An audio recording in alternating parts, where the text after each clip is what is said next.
بسم اللہ الرحمن الرحیم۔ حضرت شاہ صاحب رحمۃ اللہ علیہ نے جو چیز تحریر فرمائی تھی حجت اللہ میں، یہ 5 باتیں تھیں، اور 5 باتوں میں سے 3 باتیں پچھلی مرتبہ گزر چکی، اور شاہ صاحب رحمۃ اللہ علیہ نے فلاسفہ کی مختلف مباحث کا ذکر کیا، اور انہوں نے کہا کہ یہ جو قول ہے حدوث عالم کا، کائنات کے فنا ہونے کا، یتوقف علی ابطال الحیولہ، یہ اس بات پر موقوف ہے، ڈیپینڈ کرتا ہے اس بحث پہ کہ ہم حیولہ کے متعلق یہ مانیں کہ وہ باطل ہے، اور اسی طرح ہم یہ مانیں کہ اس بات ہے جز الذی لا یتجزا، ایک ایسے جز کا، ایٹم کا جو ہوتے ہوتے آخر پہ پہنچ کے ناقابل تقسیم رہ جاتا ہے، اور اس بات کا کہ اللہ تعالی نے اس کائنات کو خود پیدا فرمایا ہے۔ اصل میں یہ مسئلہ اس پہ ڈیپینڈ کرتا ہے کہ آپ فلاسفہ کی اس بات کو غلط مانیں کہ وہ کہتے ہیں ایک سے ایک ہی چیز کا صدور ہو سکتا ہے۔ یہ 3 مسائل ایسے تھے جو پچھلی مرتبہ گزرے، ہمیں اندازہ ہے کہ کافی مشکل مسائل ہیں فلاسفہ کے، لیکن اس کے پڑھے بغیر چارہ بھی نہیں، کیونکہ شاہ صاحب رحمۃ اللہ کی عبارتوں کو بہرحال حل تو کرنا ہے۔ 2 مسئلے اور تھے، ان میں ایک مسئلہ ہے جو مختصر ہے اور ایک مسئلہ کچھ طویل ہے۔ شاہ صاحب رحمۃ اللہ علیہ ان 5 مسائل کی مثال دے رہے ہیں کہ اس طرح کے 20 اور مسائل تمہیں ملیں گے جس سے فلسفیوں نے اپنی کتابوں کو بھر رکھا ہے، اور یہ وہ مسائل ہیں جو کتاب و سنت کے اور خالص ابتدائی دور جو اسلام کا تھا اس میں نہیں ہوتے تھے۔ شاہ صاحب رحمۃ اللہ علیہ 4تھی بات فرماتے ہیں، اور فرماتے ہیں کہ والقول بالمعجزات یتوقف علی انکار اللزوم العقلی بین الاسباب ومسبباتها، یہ 4تھی بات حضرت نے فرمائی، اور حضرت نے فرمایا کہ فلاسفہ کا یہ جو قول ہے کہ اسباب اور مسبب، جو سبب اور جو اس کے نتائج ہوتے ہیں یہ لازماً ایک دوسرے کے ساتھ تعلق رکھتے ہیں، اگر تم اس کا انکار نہیں کرو گے تو پھر مسئلہ یہ ہو جائے گا کہ معجزات جو ہیں اس کو نہیں مانا جا سکے گا، تو فلاسفہ کی اس بات کی نفی کرنی چاہیے۔ کہنے کو یہ ایک جملہ ہے، اس جملے کے پیچھے پوری تاریخ یہ ہے کہ ہم لوگ اسباب عاطیہ کے قائل ہیں، اور ہم لوگ جو اسباب دنیا میں دیکھتے ہیں اور ان اسباب پر جو اثرات مرتب ہوتے ہیں، ہم یہ سمجھتے ہیں کہ کائنات ایسی ہی ہے۔ مثلا ایک آدمی دیکھتا ہے آگ کو تو وہ ڈرتا ہے کہ آگ جلانے والی چیز ہے، ایک آدمی پانی کو دیکھتا ہے تو پانی کے قریب نہیں جاتا کہ پانی ڈبونے والی چیز ہے۔ یہ سب چیزیں ایسی ہیں کہ ایک جب سبب پیدا ہوگا تو اس کے اثرات مرتب ہوں گے۔ یہ انسانی زندگی کا خاصہ ہے۔ اسی طرح عموماً لوگ یہی سمجھتے ہیں کہ جب وہ تھپڑ مارے گا تو یقیناً اس کا کچھ اثر مرتب ہوگا۔ متعدد مثالیں آپ زندگی میں دیکھیں گے کہ ایک آدمی نے ایک سبب کو اختیار کیا اور سبب پر جو نتیجہ مرتب ہونا چاہیے تھا وہ ہوا۔ ان دونوں کے درمیان واسطہ کیا ہے؟ ان دونوں کے درمیان جو واسطہ ہے فلاسفہ یہ کہتے ہیں کہ عقلی واسطہ ہے۔ اللہ نے آگ کو پیدا کیا اور آگ کا اثر یہ ہے کہ وہ مرتب ہوا کرتی ہے، آگ اپنے اثرات دکھاتی ہے۔ مثلا آگ ہے اور وہ گوشت سے اگر ملے تو گوشت کو جلا دے گی، یہ آگ اگر مٹی سے ملے، اینٹ سے ملے تو اینٹ کو پکا دے گی، یہی آگ جب لکڑی سے ملے گی تو لکڑی کو جلا دے گی، یہی آگ جب سونے کے ساتھ ملے گی تو سونے کو پگھلا دے گی۔ اس آگ پہ جو اثرات مرتب ہونے ہیں آگ کی وجہ سے وہ اس کائنات میں ہوں گے، اور وہ کہتے ہیں کہ ان کے ساتھ پایا جانا یہ لزوم عقلی ہے، یعنی عقلاً یہ ضروری ہے۔ ہم سب یہ چیزیں دیکھتے ہیں، ڈاکٹر کہتا ہے کہ اگر یہ چیز کھاؤ گے برف تو اس سے تمہارا گلا خراب ہو جائے گا، وہ کہتا ہے یہ زہر پیو گے تو اس سے مر جاؤ گے۔ یہ سب چیزیں ایسی ہیں کہ ان میں عقلی طور پر آپس میں رابطہ ہے، واسطہ ہے، ضابطہ ہے، قاعدہ ہے، طریقہ ہے، اتصال ہے، اور انسانی آنکھیں اسے دیکھتے دیکھتے اتنی عادی ہو گئی ہیں کہ انسان اس کے علاوہ دوسری چیز سوچتا نہیں کہ اس کے علاوہ بھی کچھ ہو سکتا ہے، اور نتیجہ اس کا یہ نکلا کہ انسان فطرت کے مطابق اسے کرتا بھی ہے، سوچتا بھی ہے، اور اسی زندگی کے دائرے میں رہتا ہے۔ اور اللہ تعالیٰ نے قرآن کریم میں متعدد مقامات پر اس کا اثبات بھی کیا ہے۔ آپ سب قرآن پڑھے لکھتے ہیں، اس کی کیا ضرورت ہے دلائل کی؟ آپ سب جانتے ہیں کہ قرآن کریم میں اللہ تعالیٰ نے کئی چیزوں کا سبب قرار دیا۔ مثلا اللہ تعالیٰ نے جب اپنی الوہیت پر استدلال فرمایا ہے اور نفی کی ہے عیسیٰ اور مریم علیہ السلام کے خدا نہ ہونے کی، تو اللہ تعالیٰ نے سیدھا سا سادہ سا ایک جملہ یہ فرما دیا کہ کانا یا قلان طعام، وہ دونوں کھانا کھاتے تھے۔ مطلب کیا ہوا؟ مطلب یہ کہ جو کھانا کھاتا ہے وہ انسانوں کا محتاج ہے، انسان اس کے لیے کام کریں گے، اور جو کھانے کا محتاج ہے وہ لازماً بارشوں کا بھی محتاج ہے، اور جو کھانے کا محتاج ہے لازماً وہ اس کے ہضم کرنے کا بھی محتاج ہے۔ پھر کھانا کھاتا ہے تو اس کا ایک جسم ہے، اور جسم پہ فنا تاری ہوتی ہے۔ یہ ساری چیزیں بتاتی ہیں کہ یہ انسان جو کھانا کھاتا ہے یہ خدا نہیں ہو سکتا، کیونکہ خدا محتاج نہیں ہوتا۔ تو متعدد مثالیں آپ کو قرآن کریم میں اس چیز کی مل جائیں گی، حدیث میں مل جائیں گی۔ اب ہوتا یہ ہے کہ یہ چیزیں فطری ہیں، یہ اللہ کی سنت ہے، یہ اللہ کا طریقہ ہے، یہ اللہ کی عادت ہے۔ اور اللہ تعالیٰ نے فرمایا کہ فَلَن تَجِدَ لِسُنَّتِ اللَّهِ تَبْدِيلًا، اور اللہ کی سنت کبھی تبدیل نہیں ہوتی۔ فَلَن تَجِدَ لِسُنَّتِ اللَّهِ تَحْوِيلًا، تم اللہ تعالیٰ کی سنت اور اس کے طریقے کو بدلتا ہوا نہیں پاؤ گے۔ اللہ تعالیٰ کا ایک طریقہ ہے اور یہ نہیں بدلے گا۔ بس قرآن کریم میں بھی آ گیا۔ یہاں پہنچ کر جس چیز میں نبوت اور فلسفے میں اختلاف پیدا ہوا تو نبوت نے کہا کہ جتنے بھی اسباب اختیار کرتے ہو یہ اسباب اپنے نتائج مرتب کرنے میں بھی اللہ کے پابند ہیں اور اللہ کے محتاج ہیں۔ یہ نہیں ہو سکتا کہ ایک انسان ایک سبب کو اختیار کر لے تو لازمی طور پر وہ نتیجہ بھی مرتب ہو جائے۔ یہاں پہ آ کر بات اٹکی ہے، یہ ہے وہ ٹائم جہاں پہ لوگ آ کے پھنسے، اور فلاسفہ نے کہا کہ جو چیز بھی ہے جب تم کرو گے اس کے اثرات لازماً مرتب ہوں گے۔ انبیاء علیہ السلام نے کہا ضروری نہیں، یہ ایک چیز ہے بالکل ہوتی ہے، لیکن یہ ضروری نہیں ہے کہ آگ ہمیشہ جلائے ہی کرے۔ یہ جو انہوں نے نفی کی نا اس چیز کی، اسی کا نام معجزہ اور کرامت ہے کہ اللہ اپنی عادت کو جو اس کی ہمیشہ عادت رہی ہے ایک لمحے کے لیے روک دے اور اس عادت کے برعکس ایک نئی چیز کو جاری کر دے۔ تو یہ جو اللہ کا فرمان ہے کہ اپنی سنت کو کبھی تبدیل نہیں کرتا، تو اس کا مطلب ہے کہ سنت کی دو قسمیں ہو گئیں، ایک قسم اس کی عوام کے ساتھ ہے اور دوسری قسم انبیاء علیہ السلام کے ساتھ ہے۔ وہ الگ ایک طریقہ ہے، وہ یہ ہے کہ جب کائنات کی پوری قوتیں زور لگا دیتی ہیں، انتہا پر پہنچ جاتی ہیں کہ نبوت ناکام ہو جائے، اس وقت اللہ کی ایک خاص سنت یہ ہے کہ اللہ تعالیٰ اس وقت ایک ایسا کام دکھا دیتا ہے کہ انسانی عقل عاجز آ جاتی ہے، دنگ رہ جاتی ہے۔ یہ ہے وہ چیز جس پہ فلاسفہ کا اور انبیاء علیہ السلام کا اختلاف ہوا، اور یقیناً انبیاء علیہ السلام سچے۔ فلاسفہ نے کہا کہ اسباب کا نظام ہے۔ اب جب وہ اس بات پر اقرار کرے تو وہ تو تھے کافر، جو کچھ بھی کہتے سو ان کی بات تھی۔ اب آ گئی مسلمانوں میں بات۔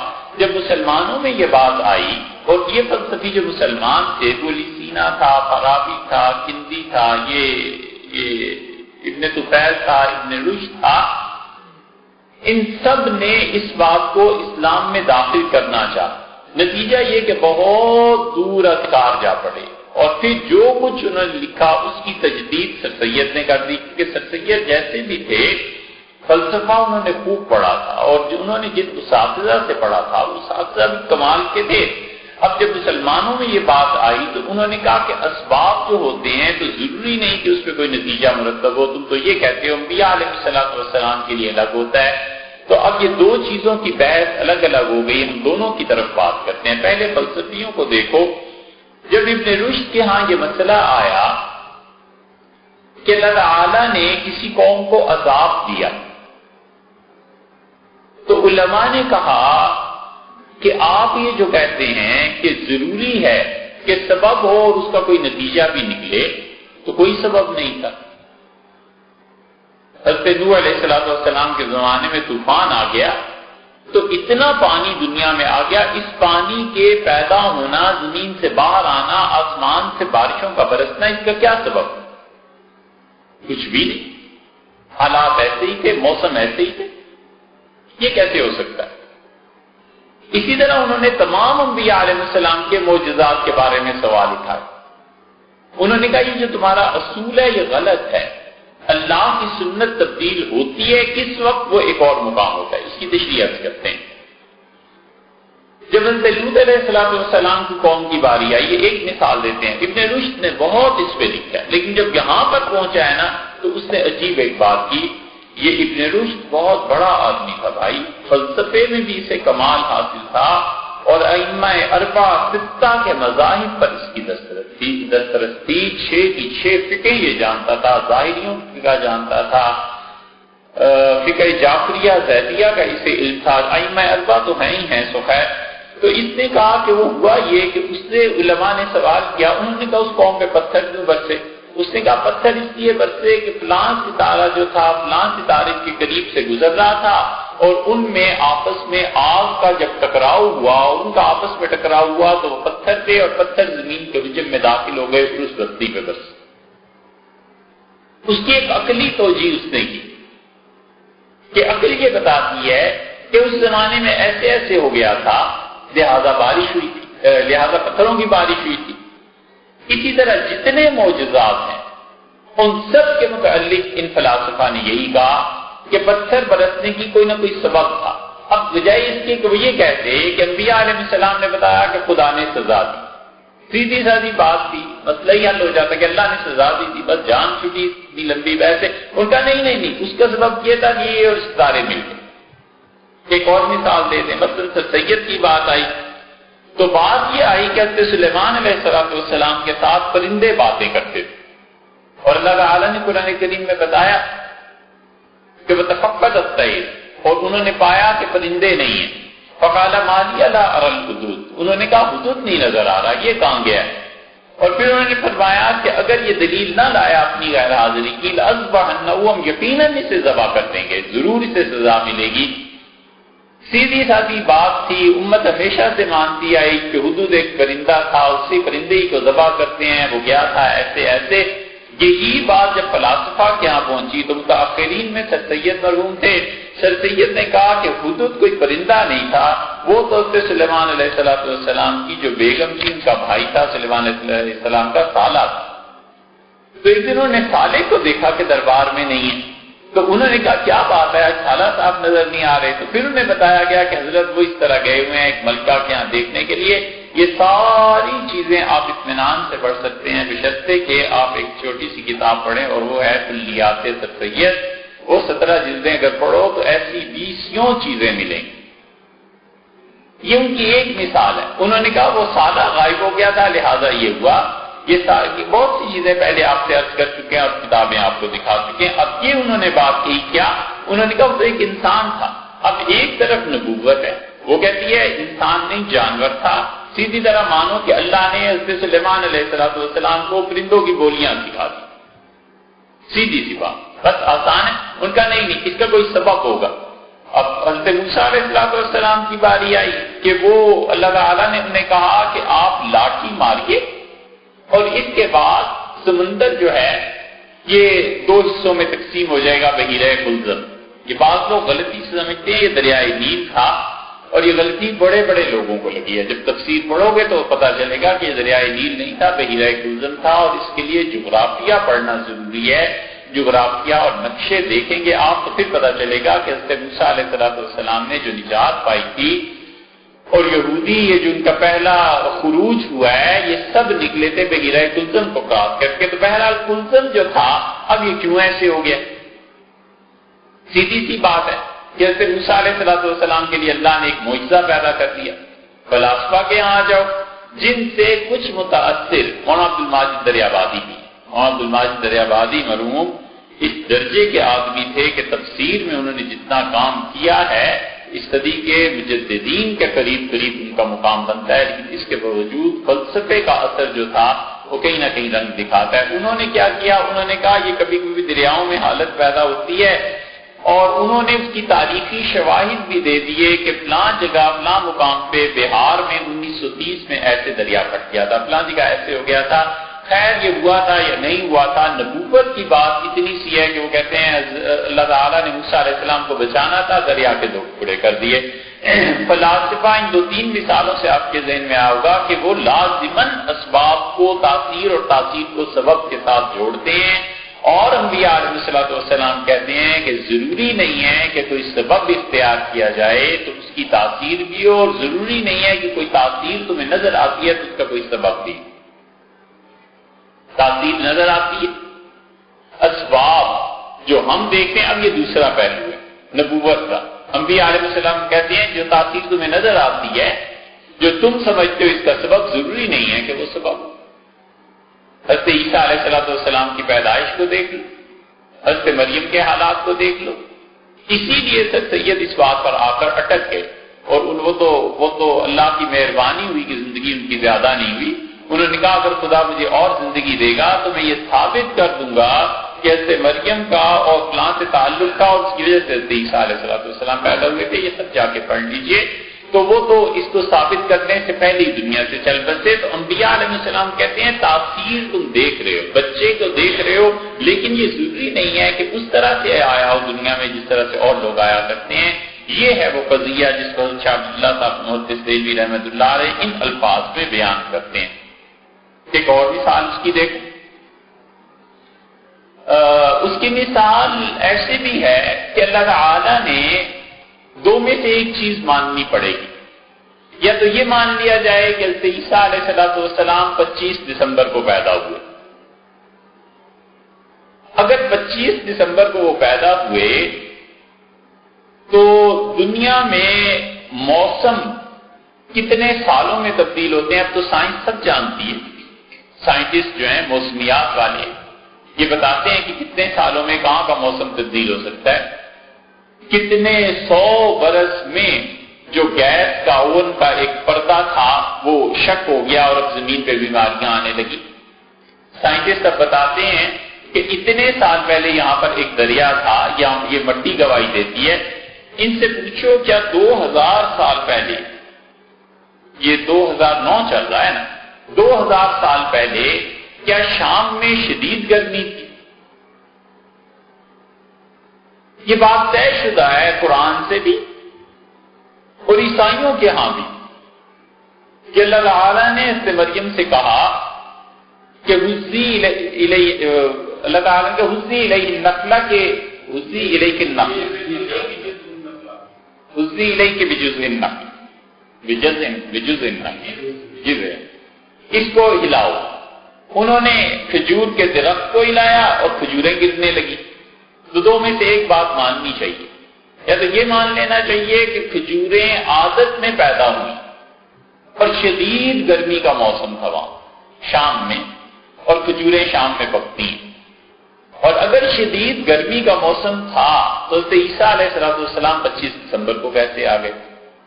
دسمبر میں تو شام میں کبھی بھی گرمی نہیں پڑی. تو یہ مان لیا جائے پھر، اور کیا یہ مان لیا جائے کہ وہ معجزہ تھا کہ دسمبر میں پیدا ہوئے اور اللہ نے شدید سردی میں کھجوروں کو پیدا کر دیا؟ یہ نہیں مانتے. ہم کہتے ہیں جب یہ نہیں مانتے تو پھر یہ بتاؤ کہ دسمبر میں کیسے کھجوریں پیدا ہو سکتی ہیں؟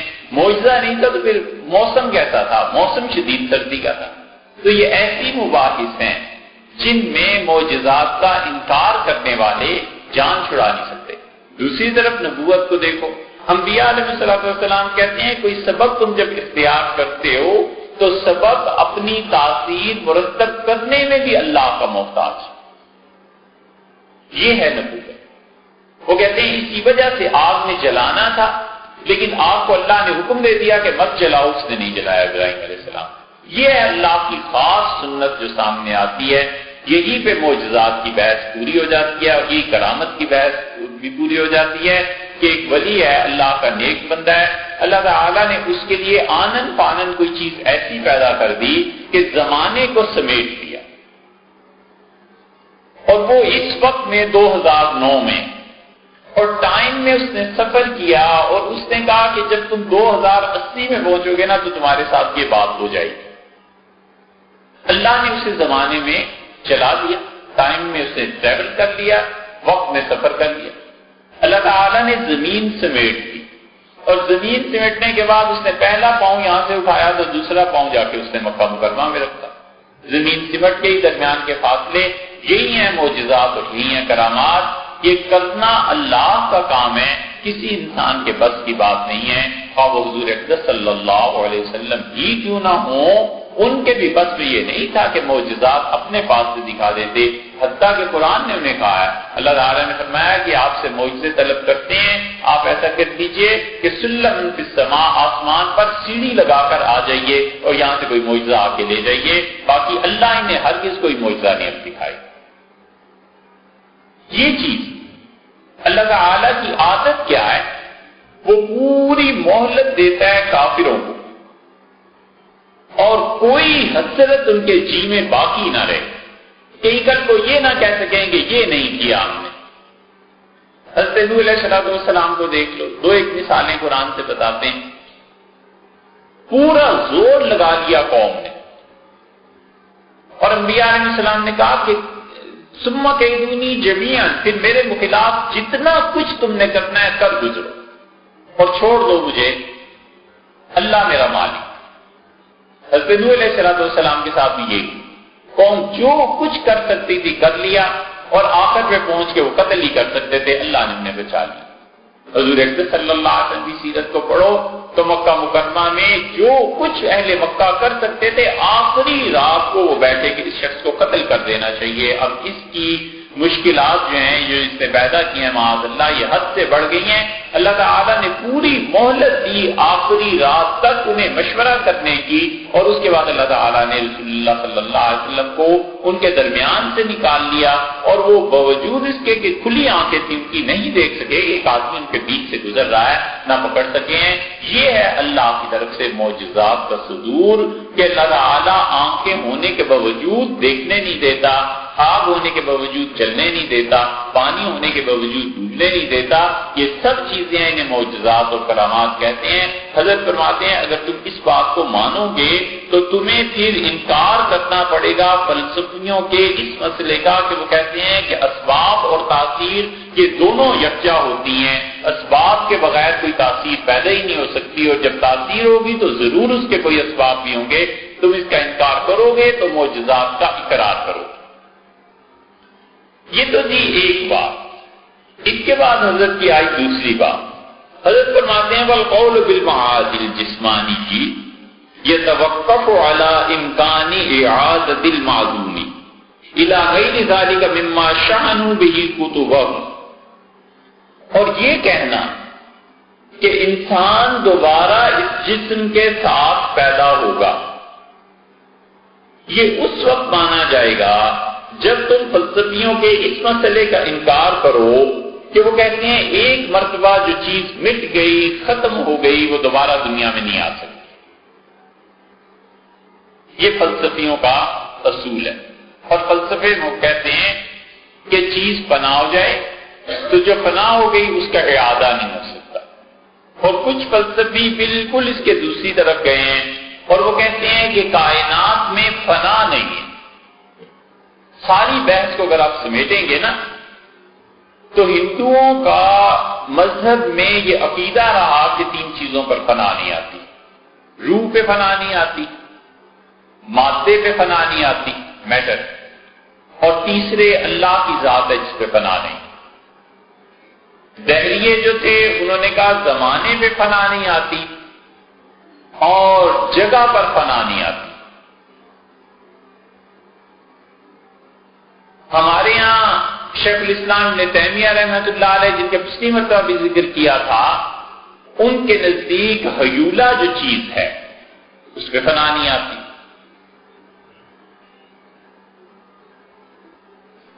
اس کے بعد اب تک دنیا جہاں پہنچی، وہ کہتے ہیں کہ مادے پہ فنا آتی ہے اور میٹر انرجی میں کنورٹ ہو جاتی ہے. مادہ جو ہے وہ توانائی کی صورت میں آ جاتا ہے. آئنسٹائن کی تھیوری میں یہ چیزیں جن لوگوں نے پڑھی ہیں تفصیل سے پڑھی. اس کے مقابلے میں انبیاء علیہ الصلوۃ والسلام یہ کہتے ہیں کہ کوئی چیز ایسی اس کائنات میں نہیں ہے جو قابل فنا نہ ہو. اللہ فنا طاری کرے یا نہ کرے یہ ایک الگ بات ہے، لیکن اس کائنات میں کوئی چیز ایسی نہیں ہے جس پہ فنا نہ آ سکے. اور وہ کہتے ہیں کہ کل من علیہا فان، اللہ نے صاف کہہ دیا ہے کہ اس کائنات کی ہر چیز پر فنا طاری ہو سکتی ہے، اللہ فنا کر. اور بہت دلائل انہوں نے دی. وہ کہتے ہیں مادے کو دیکھو، اللہ تعالیٰ نے 50% انسانوں کو اختیار دیا ہے، باقی 50% اپنے پاس رکھا ہے. اللہ نے مادے کی تخلیق کی. ہندو کہتے ہیں مادے کی تخلیق نہیں ہوئی، شروع سے تھا. ہم کہتے ہیں اللہ ہی تھا، اللہ ہی ہے. اور اس کائنات میں جب زمانہ بھی نہیں تھا، جسم بھی نہیں تھا، مکان بھی نہیں تھا، اس وقت بھی اللہ تھا. ٹائم اور سپیس اللہ نے پیدا کی.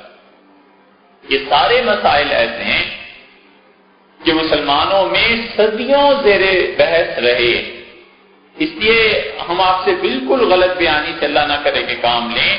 کبھی آپ اس ٹائم اینڈ سپیس کو پڑھیں اور اچھی طرح پڑھیں، اور عراقی کو پڑھیں اور اس کے ساتھ نیوٹن کو پڑھیں، تو آپ کو خود اندازہ ہو جائے گا کہ نیوٹن کے زمانے میں جو مسلمانوں کا فلسفہ وہاں پہنچا تھا، نیوٹن کو اس سے رہنمائی ملی اور اس نے مادے پر جو بحث کی ہے اور آگے وہ ساری چیزیں پھر ضرور پذیر ہوئی، وجود میں آئیں. وجہ اس کی یہ تھی کہ اس نے جو فلسفے میں مادے کا تصور پیش کیا تھا، آگے پیسے تھے، مال تھا، دولت تھی، حکمران قدردان تھے، انہوں نے اس چیز کو ان قوانین کو دنیا میں رائج کیا اور طبیعت چلی، فزکس اس سے چلی. اور مسلمانوں میں جب اتنے بڑے بڑے لوگ پیدا ہوئے ہیں تو اس وقت میں ان کے قدردان بھی نہیں تھے اور اتنے پیسے بھی نہیں تھے کہ وہ زندگی میں اس کے تجربے کرتے اور تجربے کر کے لوگوں کو دکھاتے کہ فزکس کی روح سے یہ چیز ایسے ثابت ہوتی ہے، یہ چیز ایسے ثابت ہوتی ہے. اسی لیے علامہ اقبال کو جب جرمنی میں بحث کرنی پڑی اس پہ، تو انہوں نے کچھ لوگوں کو خاص طور پہ کہا کہ میری اس میں مدد کریں. ان میں بھی حیدر علی شاہ صاحب رحمۃ اللہ علیہ کو انہوں نے خط لکھا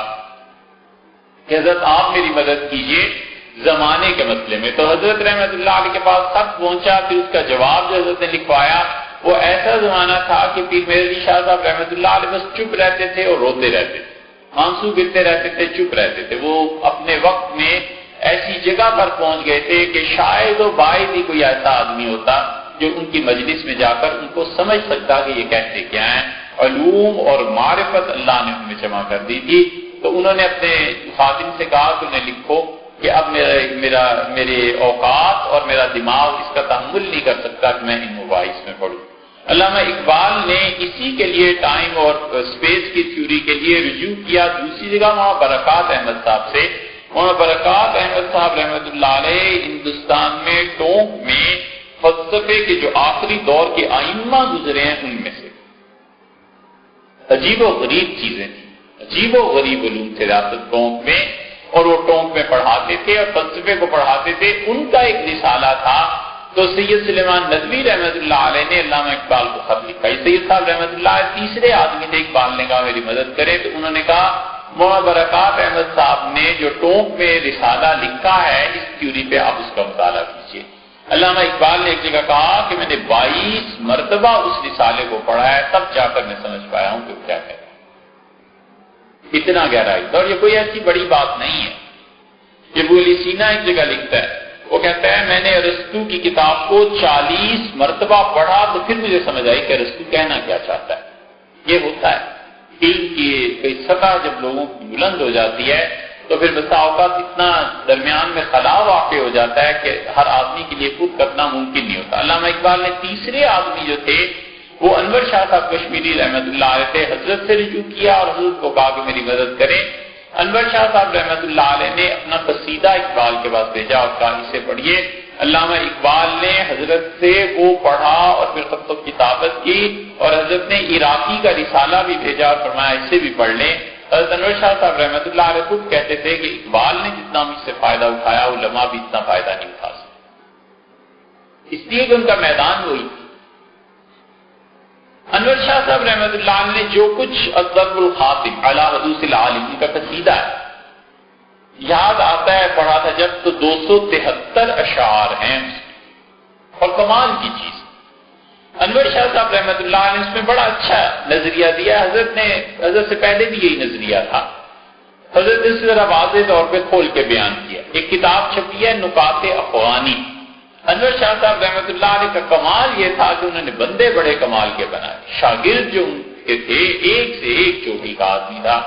مولانا یوسف بن نوری رحمت اللہ علیہ کے شاگرد تھے، اور کتنے ہی ہیں، مولانا شبیر احمد صاحب عثمانی رحمت اللہ علیہ تھے، یہ بدر عالم میرٹھی تھے، مولانا سعید احمد اکبر آبادی تھے، کتنوں کے نام لے۔ ہمارے استاد تھے مولانا عبدالقدیر صاحب رحمت اللہ علیہ، جنہوں نے حضرت سے پڑھا تھا براہ راست، وہ بتاتے تھے باتیں اور علوم، حیرت ہوتی تھی کہ اللہ تعالیٰ نے اتنا علم کسی ایک ہی آدمی میں جمع کر دیا، اور اس سے فلسفے پہ بھی، تفسیر پہ بھی، حدیث پہ بھی، تاریخ پہ بھی، حالات حاضرہ پہ بھی، سیاست پہ بھی، لغت پہ بھی۔ کون سا علم تھا جس میں اس انسان کی کہی ہوئی بات کوئی چیلنج کر سکتا؟ انور شاہ صاحب رحمت اللہ علیہ نے جو کچھ کہا، اب ایک کتاب چھپی ہے نکات افغانی۔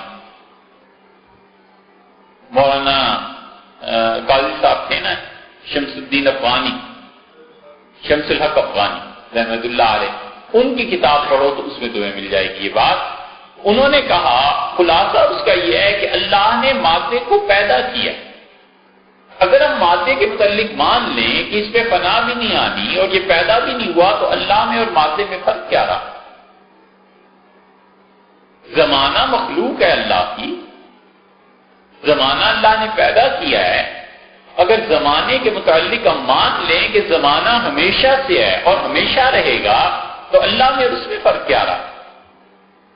اور اسی طرح جگہ جو نظر آتی ہے آپ کو، مثلا ان اینٹوں نے ایک جگہ یہ گھیر لی ہے، اسی طرح زمین نے ایک جگہ گھیر لی ہے، اس کائنات میں جسے اسپیس کہتے ہیں، خلا ہے اوپر، یہ سب چیزیں یہ جگہ ہے، جگہ کو اللہ نے پیدا کیا۔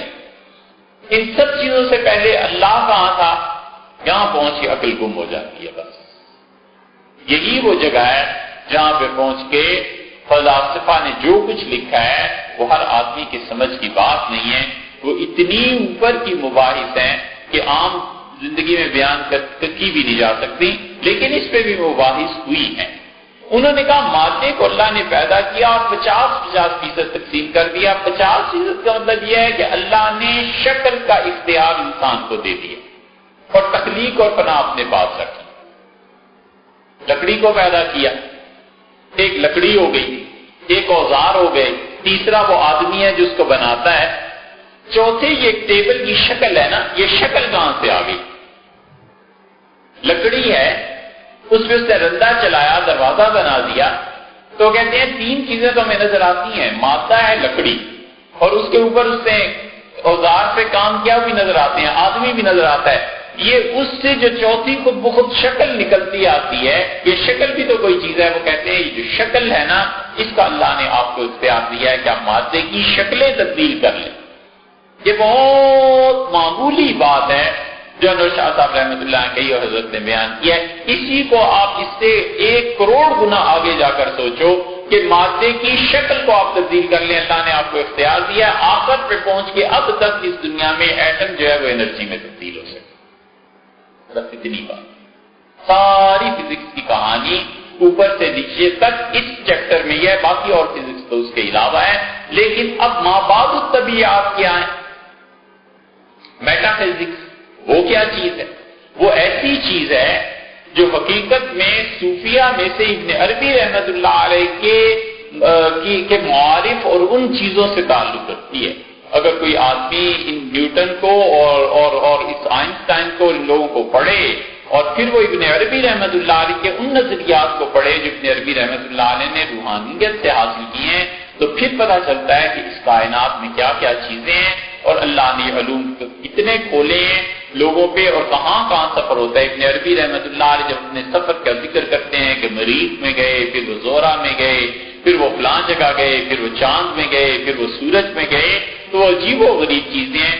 اسی سے ملتا جلتا تصور علامہ اقبال نے بھی پیش کیا ہے۔ اقبال نے اپنا مرشد مانا ہے وہاں روم کو کہ میرے پیر و مرشد وہاں روم مجھے لے گئے، ایک جگہ لے گئے، پھر جہنم میں لے گئے، پھر مریخ پہ لے گئے، پھر فلاں جگہ یہ ہو رہا تھا، فلاں جگہ یہ ہو رہا تھا۔ یہ بنیادی طور پر تخیل ابن عربی رحمۃ اللہ علیہ کتاب، اس سے یورپ نے فائدہ اٹھایا، اور گوئٹے نے جو اپنی کتابیں لکھی ہیں اس میں بھی یہی حلق ہے۔ آگے علامہ اقبال آ گئے تو یہ ساری چیزیں اصل میں تو ہیں مادے کی۔ حضرت شاہ صاحب رحمۃ اللہ علیہ کیا کہتے ہیں؟ شاہ صاحب رحمۃ اللہ علیہ کو کون پڑھاتا؟ زوائد ثلاثہ اور یہ سب چیزیں حضرت رحمۃ اللہ کے سامنے پڑھائے تھے۔ حضرت نے فرمایا کہ جب تک اس بات کو نہیں مانو گے کہ مادہ کائنات میں ختم ہو سکتا ہے، فنا ہو سکتا ہے، تب تک تم اس بات کے قائل نہیں ہو سکتے کہ انسان قبر سے دوبارہ اٹھے۔ ہوتا کیا ہے، آپ میں سے جنہوں نے بھی بایولوجی پڑھی ہے وہ جانتے ہیں کہ سائنٹسٹ یا بایولوجسٹ جو ہوتے ہیں یہ ایک سائیکل بناتے ہیں۔ وہ کہتے ہیں کہ غذا ہے، اسے بکری دمبے نے کھایا، کسی چیز نے کھایا، اس کے بعد اس سے خون اور یہ چیزیں بنی، دودھ بنا، اسے پھر انسانوں نے استعمال کیا، انسانوں سے یہ چیز بنی، اور پھر اس کے بعد یہ چیز بنی اور بچہ دنیا میں آیا، اور پھر یہ سارا سائیکل وہ بتاتے ہیں۔ تو ایک چیز سے دوسری چیز بدلتی گئی۔ فلاسفہ یہ کہتے ہیں کہ جب تم مٹی میں مل گئے تو اس مٹی سے تمہیں دوبارہ کون پیدا کر سکتا ہے ذرا سی مشکل بات لیکن ہے دلچسپ۔ وہ کہتے ہیں فرض کر لو 1890 میں ایک آدمی مر گیا تھا، آج سے 100 سال پہلے وہ مٹی میں مل گیا۔ اس مٹی میں ملنے کے بعد اس کا جسم اور ہڈیاں کھاد بن گئی۔ وہ کھاد جو تھی پودوں میں تبدیل ہو کے آ گئی، پودوں کو جانوروں نے کھا لیا، جانوروں سے انسان کھا لیا، انسانوں سے آگے انسان بن گئے، پھر وہ مٹی میں مل گئے۔ تو یہ تو پورا ایک سائیکل ہے جو چلتا جاتا ہے۔ تو وہ جو انسان 1890 میں مرا تھا اب وہ کسی انسان کا جسم بن گیا ہوگا، تم کیسے کہتے ہو کہ مٹی سے وہ دوبارہ پیدا ہو؟ یہ دلیل بھی دیتے ہیں۔ اس کا بڑا اچھا جواب ابن عربی رحمۃ اللہ نے جگہ دیا ہے۔ ابن عربی رحمۃ اللہ علیہ کہتے ہیں یہ ساری چیزیں زمانے کے اندر ہیں یا باہر ہیں؟ لامحالہ زمانے کے اندر ہیں۔ حضرت آدم علیہ السلام آج سے اگر 1 خرب سال بھی پہلے پیدا ہوئے تھے تو کوئی سن تو تھا نا زمانے کے اندر۔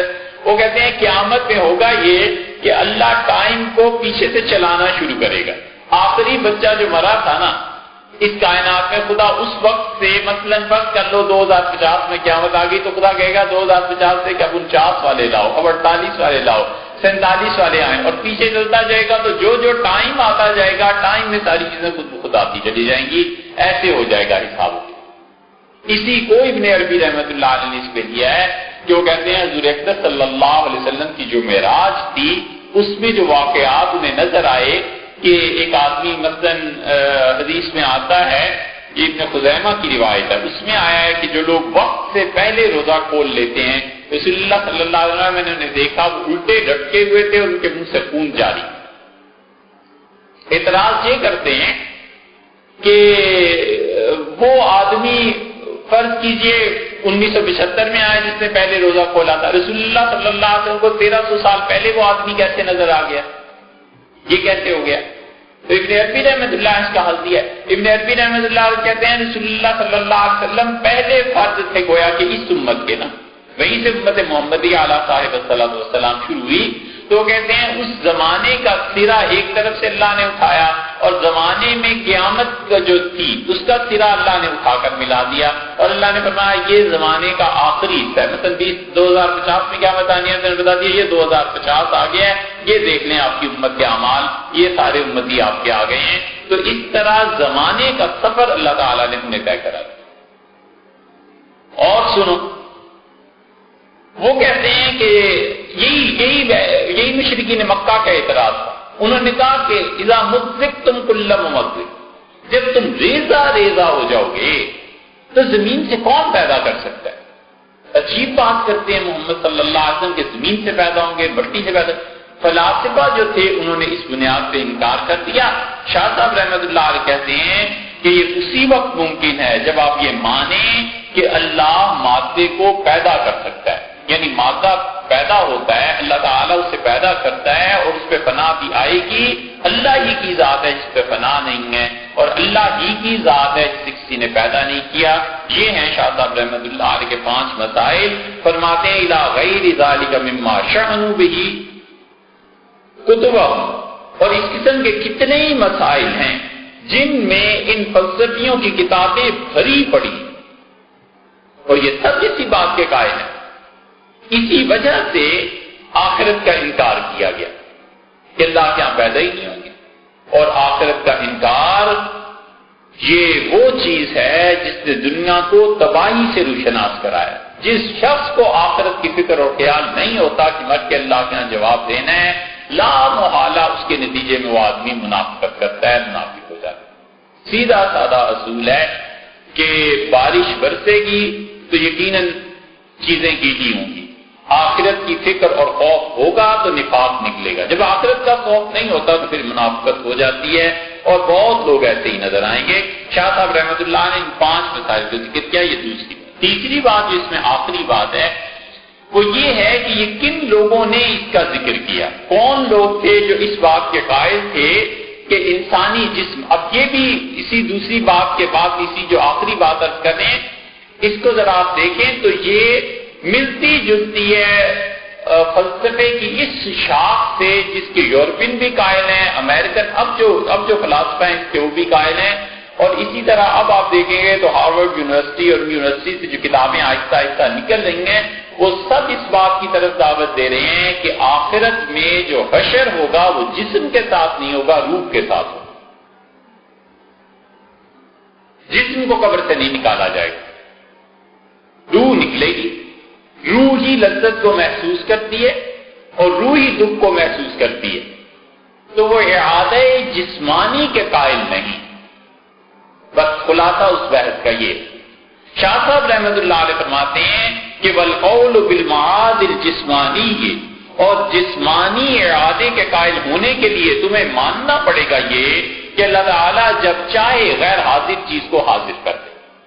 یہ جو بات ہے نا کہ اعادہ جسمانی کے قائل نہیں ہیں لوگ، اب بھی نہیں ہیں۔ حضرت شاہ صاحب رحمۃ اللہ علیہ جن فلاسفہ کے متعلق کہتے ہیں بہت سے لوگ مسلمان اپنے آپ کو کہتے تھے اور وہ اعادہ جسمانی کے قائل نہیں۔ فارابی قائل نہیں تھا، فارابی کا پورا گروہ، یہ فارابی کہنے کے تو ایک نام ہے نا، فارابی کا پورا اسکول آف تھاٹ ہے، پورا مسلک ہے فارابی کا، اور فارابی اس بات کا قائل تھا کہ انسانی جسم کے ساتھ حشر نہیں ہوگا، بس روحیں آ جائیں۔ اب بھی آپ دیکھیں جو لوگ یہ زیادہ پڑھے لکھے ہیں فزکس کو، وہ کہتے ہیں جسم تو گل سڑ جائے گا، ختم ہو جائے گا، اور روح کے ساتھ جنت آباد ہوگی، اور روح کو خوشی کا اور غم کا سامنا کرنا پڑے گا۔ جہنم میں جو چیز جائے گی وہ روح جائے گی، انسان کا جسم نہیں جائے گا۔ حالانکہ یہ بات اسلام سے کوئی تعلق نہیں رکھتی۔ آخری اس معاملے میں جو عرض کرنا ہے وہ یہ کہ یہی بات ابو علی سینا کے متعلق بھی کہی گئی کہ ابو علی سینا جو تھے وہ یہ بات کہتے تھے کہ انسان کا آخرت کا معاملہ روح کے ساتھ ہے، جسم کے ساتھ نہیں۔ اور ابو علی سینا بنیادی طور پر یہ کرامی تھا اور کرامتی فرقے سے تعلق رکھتا تھا۔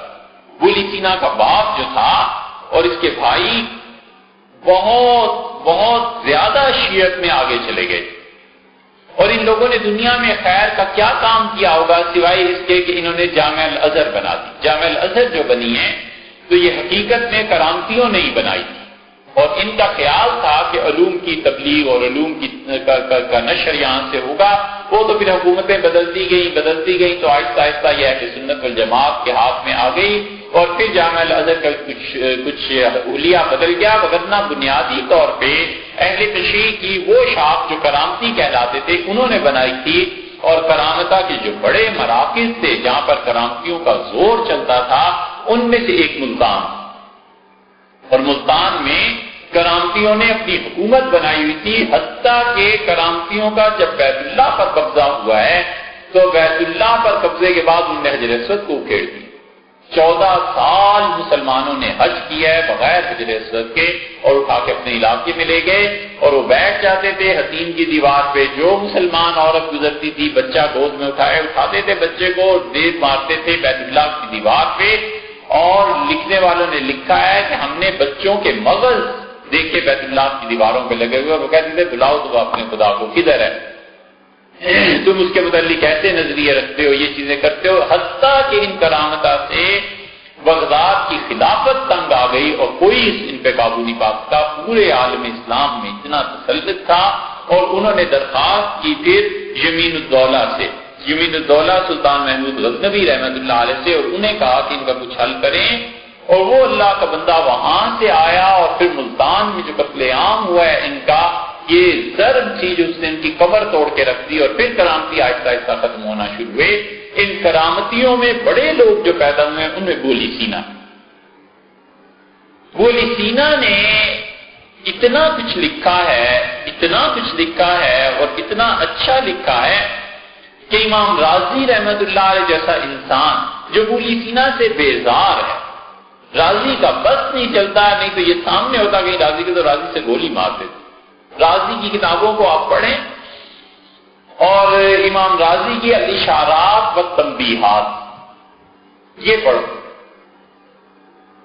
اور بولی سینا کی الشفا پڑھیے، تو پھر آپ کو اندازہ ہوگا کہ بولی سینا جس فلسفے کی بات کرتا ہے، رازی کس طرح اس کے اتنے خلاف ہیں، اتنے دلائل دیتے ہیں، اور رازی کا اصل میدان فلسفہ ہی تھا، رازی کا اصل میدان تفسیر نہیں ہے۔ اس لیے جو لوگ بھی ان کی تفسیر کبیر پڑھے ہوئے ہیں وہ جانتے ہیں کہ ایسی ایسی باتیں رازی لکھتے ہیں تفسیر میں اللہ کی پناہ۔ شیخ الاسلام ابن تیمیہ رحمۃ اللہ علیہ نے کسی حد تک صحیح کہا کہ اس تفسیر کبیر میں رازی نے سوائے قرآن کی تفسیر کے باقی سب کچھ لکھا، تو بات ان کی کسی حد تک تو درست ہے۔ رازی کی تفسیر آپ پڑھیں گے تو ایسی وائی دبائی عجیب و غریب روایات ملیں گی کہ آدمی کانوں پہ ہاتھ رکھتا ہے کہ خدا بچائے ان خرافات سے جو رازی نے لکھے۔ ان کا اصل میدان وہ فلسفہ ہے۔ فلسفے میں رازی نے بولی سینا کی، جسے محاورے میں کہتے ہیں نا جڑ کاٹ دینی، وہ انہوں نے ٹھانا ہوا ہے۔ لیکن جب وہ معراج نامے پہ آئے ہیں، رازی رحمت اللہ علیہ نے معراج پہ حضور اکرم صلی اللہ علیہ وسلم کی لکھا ہے، تو نمت تافے، یہ ان کی کتاب کا نواں چیپٹر ہے، اس میں انہوں نے اتنی تعریف کی ہے بولی سینا کی کہ حیرت ہوتی ہے کہ یہ شخص کا بھی قائل تھا۔ وجہ کیا ہے؟ وجہ یہ ہے کہ بولی سینا کا دماغ جہاں پہنچا تھا اور جہاں سوچتا تھا اور مسائل کو حل کرتا تھا، یہ اور لوگوں کے بس کی بات نہیں۔ ارسطو کو اس نے متعارف کرایا مسلمانوں میں۔ اب بولی سینا پر یہ الزام ہے کہ وہ اس معاد جسمانی کا قائل نہیں تھا جس کو شاہ ولی اللہ رحمۃ اللہ یہاں بیان کر رہے ہیں۔ بات یہ چلی ہے کہاں سے؟ بات اصل میں یہ چلی کہ 5ویں 6ٹی صدی کے آخر میں فلسفے کا اتنا زور ہو گیا کہ کوئی آدمی ایسا نہیں تھا جس نے فلسفہ نہ پڑھا ہوا، اور امام غزالی رحمۃ اللہ علیہ نے فلسفے کے خلاف لکھنا شروع کیا۔ غزالی اپنی جوانی میں جب پڑھ کر فارغ ہوئے تو وہ اس شان کے آدمی تھے کہ مدرسہ میں جب تشریف لائے، غالباً مستنصریہ میں، دیکھنا شاید کچھ اور نام تھا مدرسے کا، لیکن یاد آتا ہے کہ مستنصریہ بغداد کا مدرسہ ہم نے دیکھا ہے۔ وہاں جب آئے تو سلطنت کے سارے خلیفۃ المسلمین سے لے کے چپڑاسی تک سب کھڑے، اور رازی کی داڑھی بالکل سیاہ تھی، کوئی جان نہیں سکتا تھا کہ اتنا بڑا آدمی ہے، یہ اتنا علم ہے۔ لیکن رازی نے چند سال پڑھایا اور پھر انہوں نے سوچ لیا کہ اللہ کی معرفت اور اللہ تک پہنچنا ان علوم میں نہیں رکھا ہوا، وہ کہیں اور۔ پھر امام غزالی کی بات کروں، رازی نہیں، غزالی وہاں سے نکلے مستنصریہ سے، اور غزالی رحمت اللہ علیہ جا کر بیت المقدس چلے گئے۔ بیت المقدس میں وہ اوپر ابھی تک ان کا کمرہ قائم ہے، مینار ہے، اوپر جاؤ تو کمرہ ہے، سارا دن وہاں بس بیٹھے رہتے تھے، اللہ کو یاد کرتے تھے۔ غزالی کی زندگی یہاں سے پلٹی ہے، لیکن غزالی کو جس علم سے واسطہ نہیں رہا وہ حدیث، اس لیے غزالی ان لوگوں میں ہے جن کی بیان کرتا حدیث پر کوئی اعتبار نہیں۔ غزالی نے رحمت اللہ علیہ آخری زمانے میں ایک شافعی حدیث کے ماہر تھے، انہیں اپنے گھر رکھا اور آخری 2 سال میں جا کر حدیث پڑھی، وگرنہ راضی ایسی ایسی حدیثیں لکھ جاتے ہیں احیاء علوم الدین وغیرہ وغیرہ کتابوں میں جن کی کوئی اصل ہوتی نہیں۔ غزالی، لیکن غزالی کو جو خاص طور پہ اللہ نے مقام بخشا اور یہ غالباً تجدید کا مقام بخشا، وہ عالم اسلام پہ فلسفہ جو چھا گیا تھا، غزالی نے اس فلسفے کی پرکچے اڑا دیے اور غزالی نے کتاب لکھی تحافت الفلاسفہ، فلسفیوں کی تباہی۔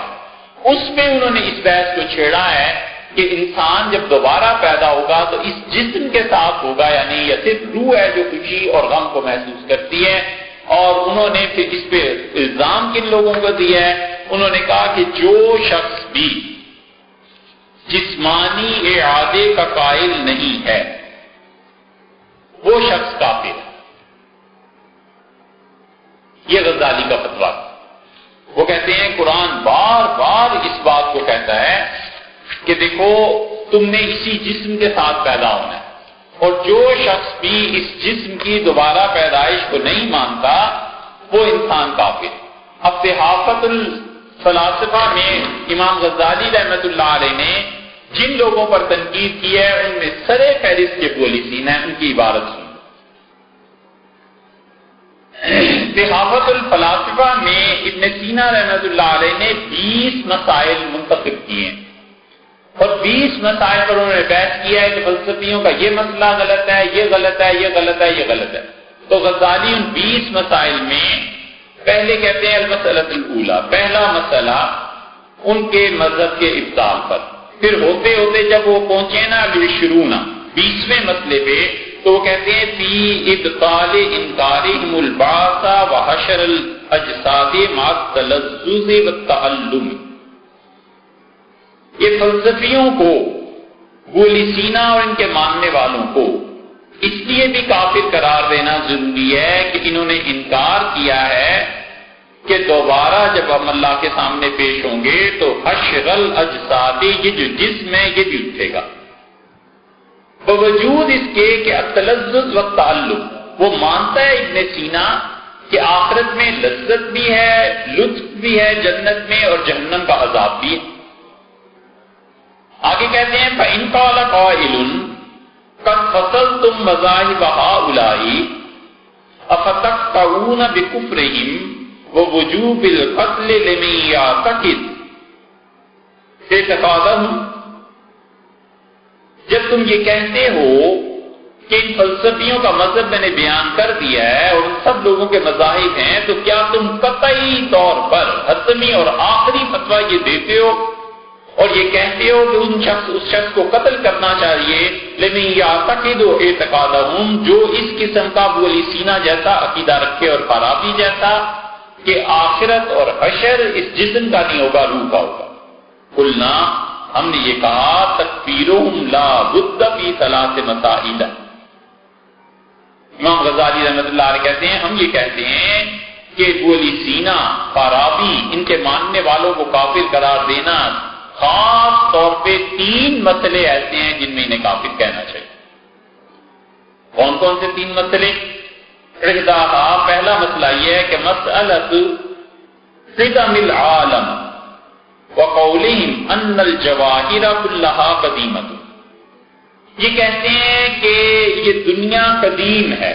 اگر آپ کو پچھلی بحث یاد ہے تو اس میں ایک بحث آئی تھی نو کی، جو میسری اور اس سے اوپر کی کتابیں آپ پڑھیں تو اس میں تذکرہ آتا ہے کہ ابن تیمیہ رحمۃ اللہ نے کہا نو قدیم ہے۔ ابن عربی رحمۃ اللہ علیہ کا بھی ذکر آ جائے گا، دیکھو تو کون کون کیا کہتا ہے۔ تو وہ کہتے ہیں کہ نو قدیم ہے اور یہ کہتے ہیں کہ جواہر قدیم ہے۔ جوہر اور عرض کی بحث آئی تھی نا۔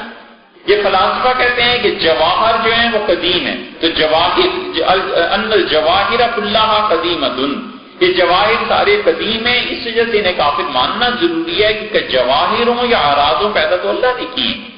والثانیہ، اور دوسری بات قولہم ان اللہ تعالی لا یحیط علما بالجزئیات الحادثۃ من الاشخاص۔ اور دوسری بات جس کی وجہ سے انہیں کافر کہنا ضروری ہے وہ یہ کہتے ہیں کہ اللہ تعالیٰ اس کائنات میں جزئیات کا علم نہیں جانتے، یہ شاہ صاحب رحمت اللہ علیہ کی حجت اللہ میں بحث کریں گے، وہاں بات کریں گے۔ بس ثالثہ، اور تیسری بات فی انکار باطل اجسام، اور تیسری وجہ جو ان کو کافر قرار دینا ابولی سینا، فارابی اور ان کے ماننے والوں کو ضروری ہے، وہ یہ کہتے ہیں کہ جسم جو ہے یہ کائنات آخرت میں پیدا نہیں ہوگا، صرف روحیں ہوں گی۔ وَهَذِهِ الْمَسَائِلُ الثَّلَاثُ، یہ 3 مسائل ہیں۔ اگر کوئی آدمی اس کا اعتقاد رکھتا ہے تو پھر وہ نبوت کی تکذیب کرتا ہے، قرآن کی تکذیب کرتا ہے۔ ہمارے علم کے مطابق امام غزالی رحمت اللہ علیہ ایسے آدمی تھے جنہوں نے یہ بند کھولا ہے اور گولی سینا کو کافر قرار دیا۔ انہوں نے کہا یہ 3 چیزوں کے قائل ہوئے ہیں، لہذا یہ لوگ کافر۔ چلو، امام غزالی رحمت اللہ علیہ کا دور گزرا، اس کے بعد دور آیا امام غزالی رحمت اللہ علیہ تو ادھر سے ہندوستان میں ایک دور آ گیا۔ ہندوستان میں جو مغل تھے نا بادشاہ، بڑے بڑے لکھے، بہت بڑے لکھے۔ یہ بابر بادشاہ باوجود اس کے کہ شراب پیتا تھا، قرآن پاک کی تفسیر اس نے لکھی ہے، اور فلسفے میں تو کمال کے لوگ تھے۔ یہ جو اب آپ دیکھتے ہیں نا کہ مریخ کتنا ہے چاند سے، اور چاند کتنا ہے زمین سے، اور زمین سورج سے کتنی دور ہے، یہ سب سے پہلے ہمایوں نے آلہ ایجاد کیا تھا، اور ہمایوں نے یہ ان سیاروں کے آپس کے فاصلے ناپے۔ ہمایوں اتنا پڑھا لکھا۔ جہانگیر، اکبر تھوڑا سا تھا بیچ میں ایسا، لیکن اکبر کو اتنی معلومات تھی کہ آپ جب فیضی کی چیزیں پڑھیں گے تو پتا چلے گا، مگر آپ پڑھیں گے کیوں؟ یہ تو بات ہے، آپ مسلمان ہیں، اور مسلمان کیوں پڑھیں بھائی؟ یہ تو ایسے ہی ہے، اس خوش فہمی میں ہم بھی ہیں، آپ بھی رہیے کہ مسلمان پڑھیں گے، تو پڑھنا کوئی نہیں آپ نے، مگر ہم کہہ تو دیں، چلو ممکن ہے کوئی سنے تو اگلی نسل تک بات پہنچ جائے، وقت پر پڑھتے کوئی نہیں۔ یہ فیضی نے جو کچھ لکھا ہے اکبر کے بارے میں، اس کے 9 رتنوں نے جو کچھ لکھا ہے، یہ آئین اکبری اگر آپ پڑھیں، اب تو اردو ترجمہ ہو گیا بھائی، اس کو جب پڑھو گے تو وہ ایک کتاب آپ پڑھیں تو آپ کو پتا چلتا ہے کہ اس شخص کا علم کتنا تھا اور وسعت اس میں کتنی تھی۔ 1500 صفحے کی کتاب ہے، اب چھپ رہی ہے یہ۔ اسی طرح اس کے بعد آ گئے شاہ جہان کے تو کہنے ہی کیا، شاہ جہان تو اتنا صاحب علم تھا کہ ہندوستان میں بڑے بڑے لوگ اس کا مقابلہ نہیں کر سکتے تھے۔ ایک یہ ملا عبدالحکیم سیالکوٹی جو واقعی علامہ کے درجے کا آدمی تھا، علامہ عبدالحکیم سیالکوٹی رحمت اللہ علیہ جس شخص کے علم کے قائل ہوئے اس کے شاہ جہان بادشاہ نے کیا ایرانیوں سے تعلقات اچھی کرنے کی اسے سوچی، اور یہ بھی تاریخ ہے کہ اس سے اب اس کو کیا ذکر کرنا ہے، لیکن ہوا یہ کہ ایرانی جو تھے، ازبکستان جو تھا یہ ان کے قبضے میں تھا، تو ازبکستان پہ لڑائیاں ہوتی تھیں۔ اکبر کے زمانے میں لڑائی کم ہوئی، جہانگیر کے زمانے میں زیادہ ہو گئی، تو شاہ جہان جب آیا ہے تو اس نے سوچا، اس نے ایک خط میں لکھا ہے کسی کو، اس نے لکھا کہ صرف ہماری مملکت کا استحکام یہی نہیں ہے کہ ہم ہندوستان کو مضبوط کریں، جب تک قرب و جوار کی ریاستوں سے تعلقات ٹھیک نہیں ہوں گے ہماری آزادی خطرے میں رہے گی۔ اس لیے اس نے کیا کیا کہ ازبکستان سے اپنی فوجیں واپس بلا لی، اور اس نے کئی علاقے ازبکستان کے ایران کو دے دیا، اور انہوں نے کہا جی آپ رکھیں، آپ بھی ہمارے ہمسائے ہیں، ہم دونوں ایک دوسرے سے اچھی طرح رہیں گے۔ دوستی ان کی شروع ہوئی تھی ہمایوں کے زمانے میں، جہانگیر کے زمانے میں بگڑ گیا، شاہ جہان نے نئے تعلقات کا آغاز کیا۔ شاہ جہان نے 2 لوگوں کو بھیجا اور ان سے کہا کہ ایران میں جاؤ اور جا کر ان سے بات کرو اور ان کے ساتھ علمی باتیں کرنا۔ ایک تھا محب علی اور دوسرا تھا فاروق مشرف۔ یہ ساری تفصیل سننی ہو تو عقیدے کی کیسٹس میں ہم نے بیان کی۔ ان دونوں کی جو شامت آئی محب علی کی اور مشرف فاروق کی، تو یہ جا کر ٹھہرے اور ایران کے وزیر اعظم سے کہا کہ ہم ملنا چاہتے ہیں۔ بڑا ذوق تھا انہیں علم کا۔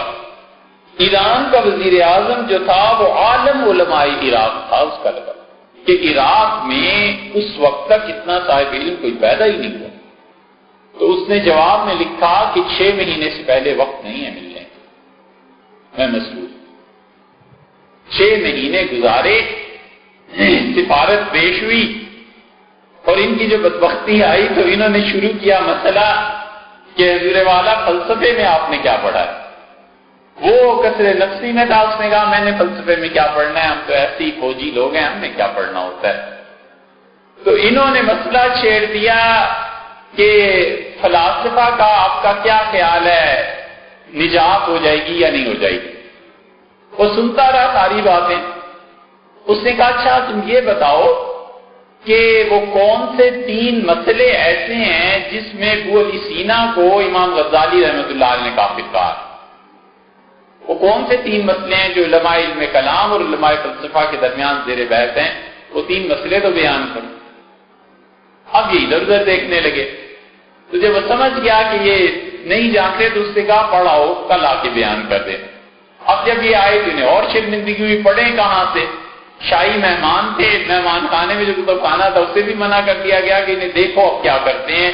یہ ساری رپورٹ پہنچی شاہجہان بادشاہ کو، اور شاہجہان بڑا خفا ہوا اور اس سے کہا کہ اصل سوال کیا تھا؟ تو بتایا گیا کہ اصل سوال ایران کے وزیر اعظم نے یہ کیا تھا کہ وہ کون سے 3 مسائل ایسے ہیں جن مسائل پر امام غزالی رحمۃ اللہ علیہ نے ابو علی سینا کو کافر کہا ہے، اور ان پر بعض حضرات نے علماء متکلمین نے ابو علی سینا کو مسلمان کہا ہے اور تعویل کی ہے۔ تو جو مسلمان کہتے ہیں اور امام غزالی رحمۃ اللہ علیہ جو تکفیر کرتے ہیں، ان دونوں کی بحث کا خلاصہ اور نچوڑ کیا؟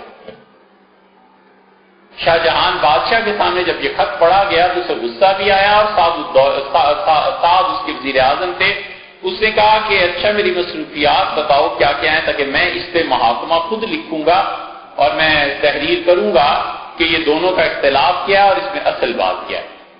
سعد اللہ چپ ہو گئے۔ پھر سعد اللہ نے جب دیکھا کہ غصہ کچھ ٹھنڈا ہوا ہے تو ان کا حضور والا وہ وزیر اعظم ہے اور ان کی سلطنت ہی کیا ہے، اور آپ ہندوستان کے بادشاہ ہیں، آپ کا اور اس کا لیول برابر نہیں، ٹکر کا آدمی نہیں۔ ایسے ہی ہے جسے وہ واجپئی نے کہا نا کہ پرویز مشرف سے کس طرح ملوں، وہ کیا ہے چیف ایگزیکٹو کسی کمپنی کا ہوتا ہے، میں صدر وزیر اعظم ہوں، وزیر اعظم کہاں جا کر ملے؟ تو یہی ہوتا ہے، زندہ قوموں کی یہی حالتیں ہوتی ہیں۔ یہ نہیں ہوا کرتا کہ صدر جائے اور آگے سے سیکرٹری استقبال کے لیے آیا کرے۔ ایوب خان جب گیا تھا تو امریکہ کا صدر آیا تھا استقبال کے لیے، چھوڑو خیر یہ ایک اور لمبی بحث ہے۔ تو ہوا یہ کہ شاہجہان کو اس نے سعد اللہ نے ٹھنڈا کیا، اس نے کہا حضور آپ نہ لکھیں، اس کا جواب وزیر اعظم کے اس سوال کا کسی اور سے دلواتے ہیں۔ انہوں نے کہا کس سے؟ اس نے نام لیا ملا عبدالحکیم سیالکوٹی، اور ملا عبدالحکیم سیالکوٹی رحمۃ اللہ علیہ کے علم کا یہ شاہجہان قائل تھا، اتنا کہ اس نے ملا عبدالحکیم سیالکوٹی رحمۃ اللہ علیہ کو 2 بار چاندی یا سونے میں دلوایا، ترازو میں رکھا، دوسری طرف سونا رکھا، اور ان کے برابر جب ہوا تو اس کا حضرت یہ آپ لے جائیے۔ ملا عبدالحکیم سیالکوٹی کے اتنا علم کا قائل تھا کہ انہیں دعوت دیتا تھا، ایک مرتبہ دعوت دی اور کہا حضرت آج فلاں مسائل پہ بحث ہوگی مگر کھانا کھائیں گے بحری جہاز میں۔ تو جہاز بڑا دریا تھا، اس پہ چلنے لگا، گنگا تھا یا جمنا مجھے نہیں یاد، لیکن چلنے لگا تو پانی آ گیا اچانک، تو وہ شاہی بیڑے کے ارد گرد کشتیاں تو ہوتی ہیں، تو کشتیوں والے نے کشتیاں سنبھال لی۔ تو ملا عبدالحکیم سیالکوٹی رحمۃ اللہ علیہ اپنا جبہ ٹھیک کر کے اٹھے اور دیکھنے لگے اور گھبرا گئے کہ پانی بہت زیادہ ہے، کہیں الٹ ہی نہ جائے جہاز۔ شاہجہان ہنسا اور اس نے کہا کہ حضرت اتنا گھبرانے کی کیا بات ہے، مجھے دیکھیں آرام سے بیٹھا ہوں، آپ بھی بیٹھے بات کرتے ہیں۔ تو کہنے لگے ڈر اس لیے رہا ہوں کہ اگر ڈوب گیا تو کیا ہوگا؟ تو اس کا میں بھی ڈوب جاؤں گا۔ کہنے لگے تمہارا کیا ہے، تمہارے تو ماشاءاللہ 4 تو بیٹے ہی ہیں سلطنت سنبھالنے کے لیے، اور بھی بہت سے کھڑے ہو جائیں گے، حکومت لے لیں گے، میں اگر مر گیا تو میرے جیسا صاحب علم کئی صدیوں میں پیدا ہوتا۔ شاہجہان چپ ہو گیا، پھر سناتا تھا لوگوں کو اور کہتا تھا حضرت نے سچ کہا، ان جیسا آدمی کئی صدیوں میں پیدا ہوتا ہے۔ ملا عبدالحکیم سیالکوٹی کو خط لکھا، یہ سیالکوٹ جو ہے نا اس کی تاریخ کسی نے لکھی نہیں، اتنے بڑے بڑے علم صاحب علم یہاں پیدا ہوئے ہیں، یہ بڑی زرخیز زمین۔ ملا عبدالحکیم سیالکوٹی کو خط لکھا ہے سعد اللہ وزیر اعظم۔ وزیر اعظم کا خط پہنچا جمعے کے دن اور انہوں نے اگلے جمعے تک اس کا جواب لکھ کے فارغ کر دیا۔ وہ خط ہمیں بڑی تلاش تھی اس کی کہ کہیں سے مل جائے، اور وہ خط، یہ واقعہ 1056 ہجری کا، وہ خط ہمیں ملا رامپور لائبریری میں۔ اب رامپور ہندوستان، مصیبت، ویزا کون دے؟ تو وہاں سے ہم نے پھر اس خط کی فوٹو کاپی دوستوں سے کہہ کے منگوائی، یہ ہے وہ خط، اس کو اس لیے لے آئے۔ اس خط کا نام ہے درۃ الثمینہ، یہ ملا عبدالحکیم سیالکوٹی رحمۃ اللہ علیہ نے لکھا تھا، یہ اس کا قلمی نسخہ ہے جو ہمارے سامنے ہے، اور اس کے آخر پہ وزیر اعظم سعد اللہ کا خط بھی ہے، اور اس نے خط میں یہی 3 سوال لکھے ہیں کہ حضرت وہ کی کون سے 3 چیزیں ہیں، اور اس پہ جو ہمارے شاہ جہان بادشاہ وہ بہت ناراض ہوئے ہیں کہ ہندوستان کے علم کا وقار خاص میں مل گیا ایران جا کے، اور وہ ان 3 مسائل کو حل نہیں کر سکے۔ ملا عبدالحکیم سیالکوٹی رحمۃ اللہ علیہ کو دیکھو، بات ابو علی سینا کی ہو رہی ہے کہ ابو علی سینا پہ وہ کیا کہتے ہیں، قال الامام حجت الاسلام فی بعض رسائلہ، حجت الاسلام امام غزالی رحمۃ اللہ علیہ نے اپنے بعض رسالوں میں یہ لکھا ہے، یہ چونکہ بھی قلمی نسخہ ہے نا، اس کے سارے الفاظ اور ان میں جو زیر زبر ہے ممکن ہے اس میں کوئی غلطی ہو جائے تو برا نہ مانیے۔ عن مجموع ما غلط الفلاسفہ، امام غزالی رحمۃ اللہ علیہ نے اپنے بعض رسائل میں فلسفیوں کی غلطیوں پر رد کیا ہے، اور یہ جو چیزیں ہیں یہ تمام الی 20 اصلا 20 مسائل کی طرف لوٹتی ہیں۔ پہلے بھی آیا تھا نا کہ 20 مسائل، انہوں نے کہا 20 مسئلے ایسے ہیں۔ امام غزالی رحمۃ اللہ نے جو کتاب لکھی ہے تحافت الفلاسفہ، 20 مسائل پر بحث کی، ان کا 3 مسئلے ایسے ہیں ان میں تو لازماً انہیں کافر قرار دینا ہے۔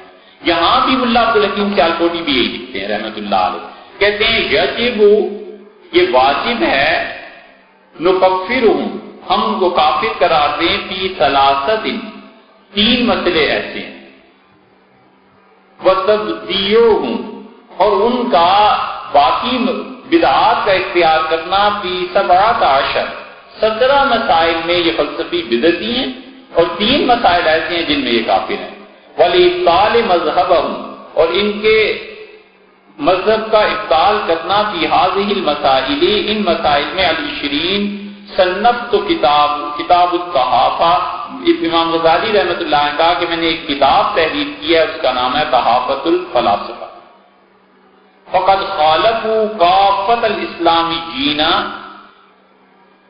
جتنے بھی مسلمان ہیں ان سب نے ان فلسفیوں کی ان 20 مسئلوں میں مخالفت کی ہے۔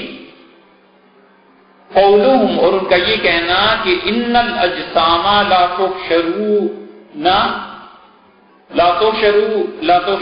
ان المصاب والمعاقب هي الارواح المجردہ، خاص طور پہ ان کا یہ مسئلہ کہ جسم جو ہے انسانی یہ قیامت میں نہیں اٹھایا جائے گا، ثواب اور عذاب جو کچھ بھی ہوگا، الارواح المجردہ، وہ فقط اور فقط روحوں پر ہوگا، والعقوبات روحانیت لا جسمانیت، اور یہ جو سزائیں خدا دوزخ میں دے گا یہ جسم کو نہیں دے گا، روحوں کو ہوں۔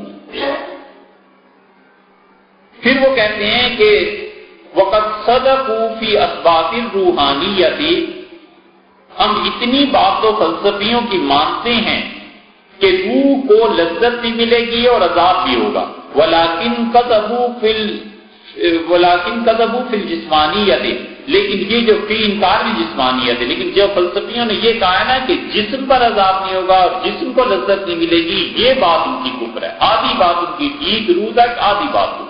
وَكَفَرُوا بِالشَّرِيعَةِ فِيمَا نَطَقُوا بِهِ وَمِنْ ذَلِكَ قَوْلُهُمْ إِنَّ اللَّهَ تَعَالَى يَعْلَمُ الْكُلِّيَّاتِ دُونَ الْجُزْئِيَّاتِ، اور اسی طرح دوسرا مسئلہ جن پہ ان فلسفیوں کو کافر قرار دیا جانا ضروری ہے، وہ یہ کہتے ہیں کہ اللہ کو کلیات کا علم ہے اور جزئیات کا نہیں، وَهَذَا أَيْضًا كُفْرٌ صَرِيحٌ، اور یہ صاف کفر ہے کہ خدا کو جاہل مانا جائے، وَلِلْحَقُّ، بلکہ سچی بات یہ ہے کہ أَنَّهُ لَا يَعْزُبُ عَنْ عِلْمِهِ مِثْقَالَ ذَرَّةٍ فِي السَّمَاوَاتِ وَلَا فِي الْأَرْضِ، کہ اللہ پر اس کائنات کا کوئی ایک ذرہ بھی پوشیدہ نہیں ہے۔ وَمِنْ ذَلِكَ، اور تیسرا مسئلہ جس پہ ابن سینا اور لوگوں کو کافر قرار دینا ضروری ہے، قَوْلُهُمْ بِقَدَمِ الْعَالِمِ، ان کا یہ کہنا کہ مادہ قدیم ہے، وَازَلِیَّۃُ، اور ہمیشہ سے ہے، فلم یذهب احد من المسلمین، اور مسلمانوں میں سے کوئی ایک بھی ایسا نہیں ہے جو ان مسائل میں ان کی طرف گیا ہو، وذالک، اور یہ سب کچھ جو ہے یہ اللہ کی صفات کے متعلق بھی کہتے ہیں، وقولی، اور ان کا یہ کہنا کہ انہ عالم بالذات، کہ اللہ ذاتوں کا علم رکھتا ہے، اس سے زیادہ نہیں، وما یجرا مجرا، اور اس طرح کے کتنے ہی مسائل ہیں ان لوگوں نے مذہب معتزلہ کا مذہب اختیار کیا ہے، ولا یجب نکفر المعتزلہ، یہ عبارت نہیں پڑھی جاتی بہرحال، اور یہ ضروری نہیں ہے، یہ ہم معتزلہ کی تکفیر نہیں کرتے، بمثل ذالک وقد ذکرنا فی کتابی، اور ہم نے ان مسائل کو ایک کتاب میں ذکر کیا ہے، فصل التفرقہ بین الاسلام والزندقہ، امام غزالی رحمۃ اللہ علیہ نے اپنی کتاب کا ذکر کیا۔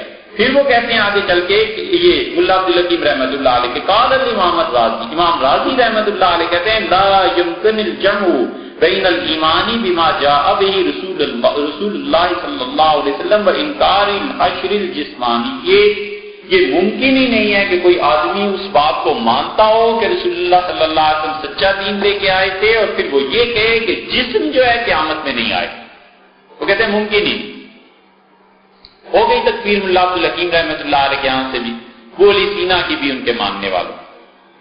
تیسرا شخص جو نظر آتا ہے، چار اشخاص پہ اب تک ہمیں یعنی جو قابل ذکر ہیں، تیسرے آدمی جو نظر آئے وہ حضرت مجدد الفسانی سرندی رحمۃ اللہ علیہ۔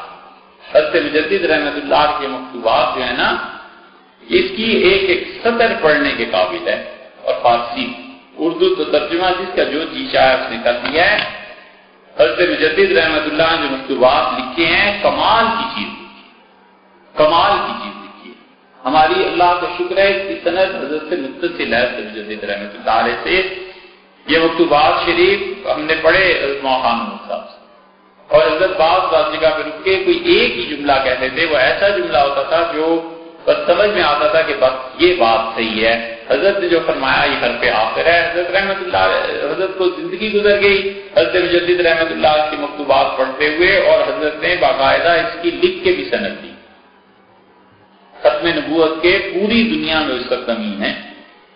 حضرت مجدد رحمۃ اللہ علیہ تیسرے آدمی ہیں جنہوں نے اس مسئلے کو چھیڑا، اوروں نے بھی چھیڑا ہے لیکن جو معتبر لوگ، حضرت فرماتے ہیں ہر قصے کے ہر وہ آدمی بے قدم و ذلیت غیر حق جل وعلا قائل گشتار تکفیر او نمودان، ہر وہ آدمی جو اللہ کے علاوہ کسی بھی چیز کے لیے یہ مانتا ہے کہ اللہ سے پہلے وہ چیز تھی یا اللہ کے ساتھ تھی اور ہمیشہ کے لیے، چاہے وہ مادے کو مانتا ہے، روح کو مانتا ہے یا کسی بھی چیز کو، اس کو کافر قرار دینا ضروری ہے۔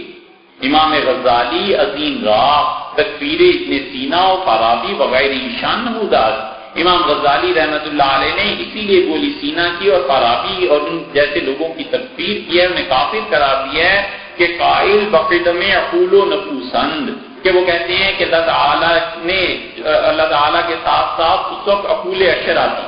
یہ عقول اشرا کی بات پہلے عرض کی تھی پچھلی مرتبہ کہ فلسفیوں کا خیال یہ ہے کہ اللہ نے ایک عقل پیدا کی، اس عقل نے آگے 9 عقلیں پیدا کی، پھر وہ اس سے پھر آسمان بنے، پھر یہ چیز بنی۔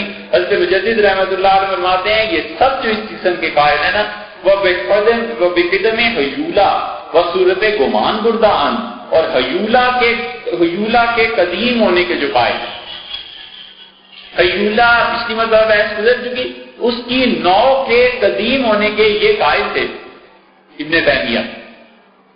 وہ لکینا آ گئے، فارابی آ گئے، ابن تیمیہ آ گئے رحمۃ اللہ علیہ، اور آگے دیکھو حضرت فرماتے ہیں گمان بردان و سماوات دا بآنچے دریشانت قدیم دانستان، اسی وجہ سے یہ بعض فلسفی آسمانوں کو بھی قدیم مانتے ہیں۔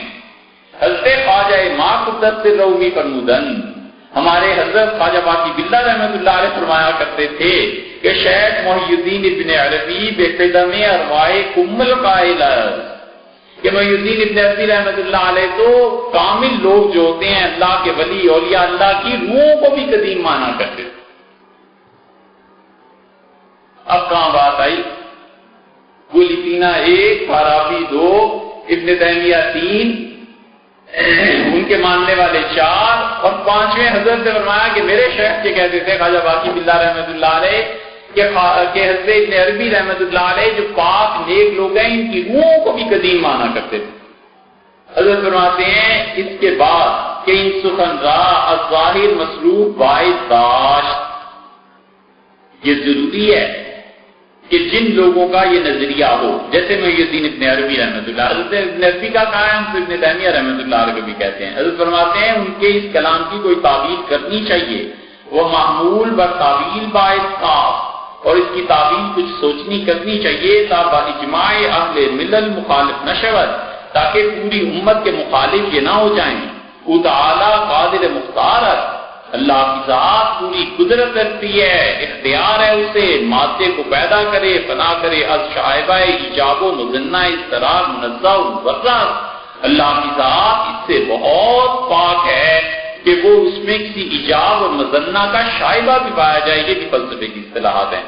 فلاسفہ بے خرد کمال زیادہ ایجاب دانستہ نفی اختیارت واجب تعالی نمود.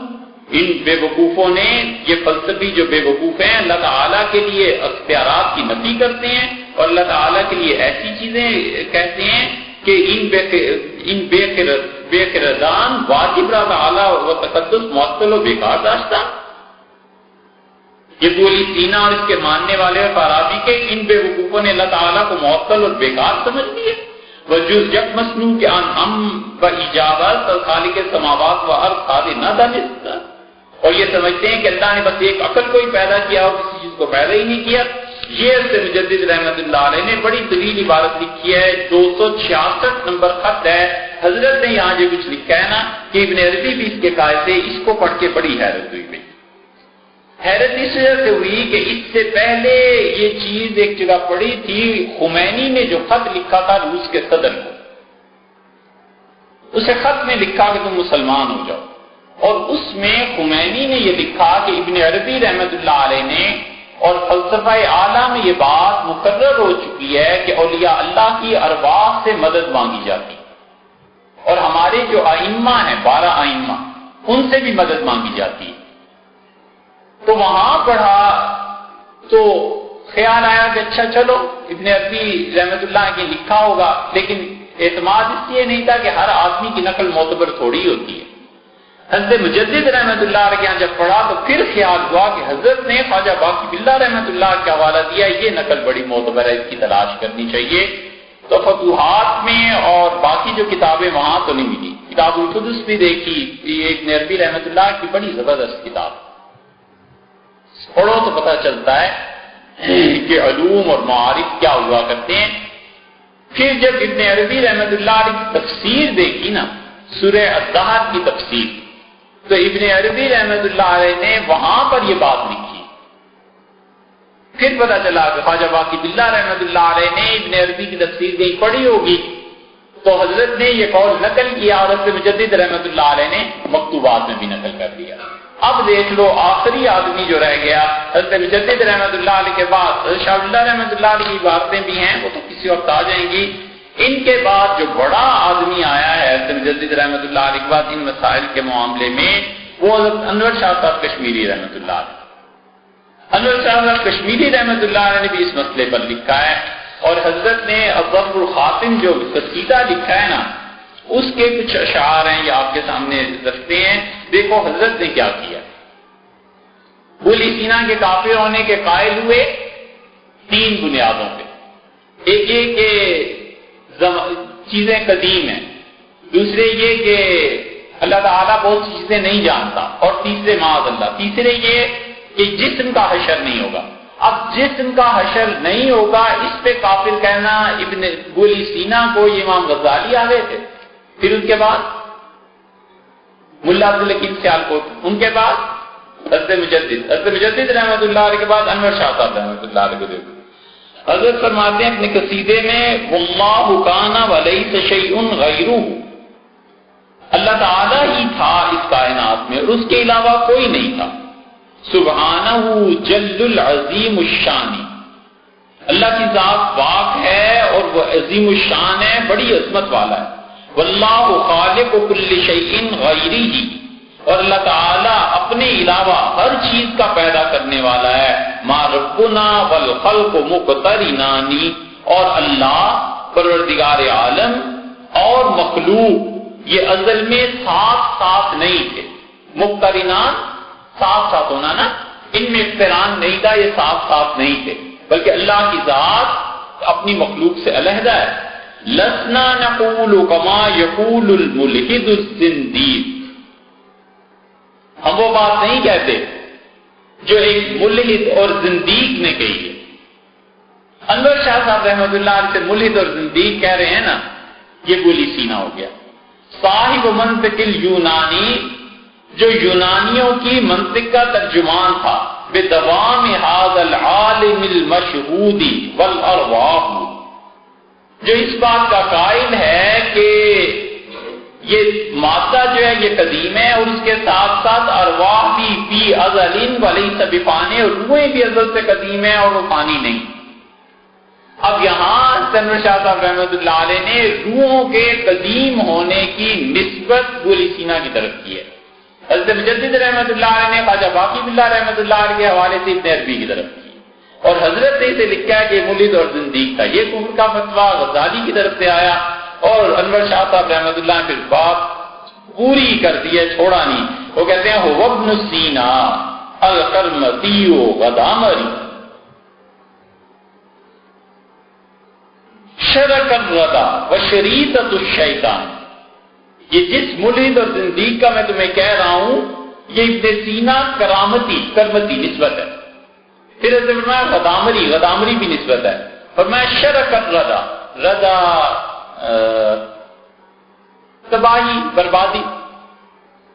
تباہی اور بربادی میں شریک ہونے والا. وشریطۃ الشیطانی، اور شیطان کا دوست تھا یہ بولی سینا. یہ کہتا ہے کہ جسموں کا حشر نہیں ہوگا، صرف روحیں آئیں. یہ حضرت شاہ ولی اللہ رحمۃ اللہ نے لکھا ہے. تو دیکھو یہ جسم کا حشر ہوگا یا نہیں ہوگا، ہمارا ایمان ہے جسم کا حشر ہوگا. ختم کرتے ہیں اس بات کو، ہمارا ایمان ہے جسم کے ساتھ حشر ہوگا. بولی سینا نے یہ کہا، فارابی نے کہا، فارابی کا تو مجھے علم نہیں کہا ہوگا، اس نے فلسفہ پڑھا ہے اس کا، اس میں ہے ایسی چیز.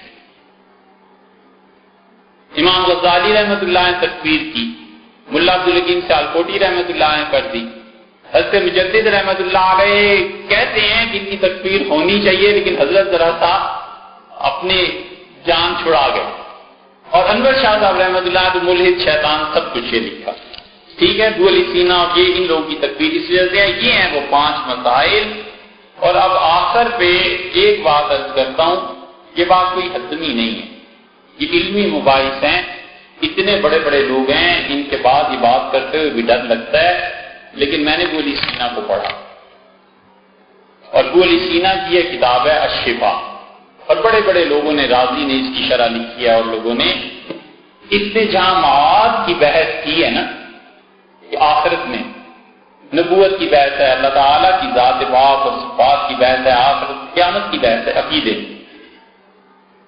کہ غیر بالحدی ان تحقق ہا ہنا احوال الانفس الانسانیتی اذا فارقت ابدانها.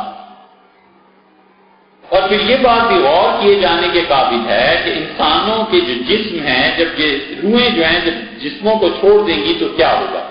وَإِنَّهَا إِلَىٰ أَيَّةِ حَالٍ سَتَسِيرُ. تو پھر انسان کی روح یہ کہاں جائے گی، آگے کیا ہوگا. فَنَقُولُ، سو ہم یہ کہتے ہیں، یہ ہے بولی سینہ کا عقیدہ.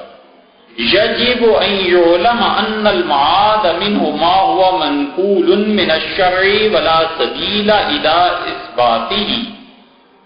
یاد رکھو کہ قیامت جو آنی ہے وہ وہی چیز ہے جو شریعت میں آئی ہے، یعنی کتاب و سنت میں جو نقل ہوئی ہے وہی قیامت آنی ہے.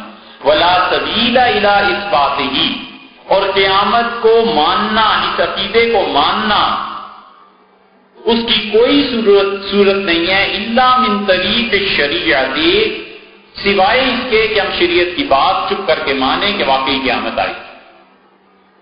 بولی سینہ نے قیامت کا اقرار کیا نا اپنے عقیدے میں، ٹھیک ہے. پھر کہتا ہے وَتَصْدِيقِ خَبْرِ النُّبُوَّةِ، اور ہم حضور صلی اللہ علیہ وسلم نے جو خبر دی ہے قیامت کے آنے کی اس کی تصدیق کریں. وَهُوَ الَّذِي اور رسول اللہ صلی اللہ علیہ وسلم نے خبر دی ہے لِلْبَدَنِ عِنْدَ الْبَعْثِ کہ انسان قیامت میں اس جسم کے ساتھ اٹھایا جائے گا.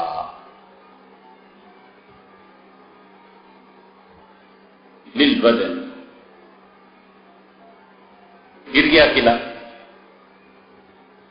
وَخَيْرَاتِ الْبَدَنِ وَشُرُورِهِ مَعْلُومَةٌ لَا يَحْتَاجُ إِلَىٰ أَن تَعْلَمَ اور اس انسانی جسم کے ساتھ جو کچھ بھی خیر اور شر ہونا ہے وہ سب معلوم ہے. وَقَدْ بَسَطَتِ الشَّرِيعَةُ الْحَقَّةُ الَّتِي آتَانَا بِهَا نَبِيُّنَا وَسَيِّدُنَا وَمَوْلَانَا مُحَمَّدٌ صلی اللہ علیہ وعلی آلہ اور شریعت نے صاف صاف بیان کر دیا ہے کہ ہمارے نبی، ہمارے آقا، ہمارے مولا حضور اقدس صلی اللہ علیہ اور ان کی آل پر بھی اللہ تعالیٰ کی طرف سے سلامتی ہو.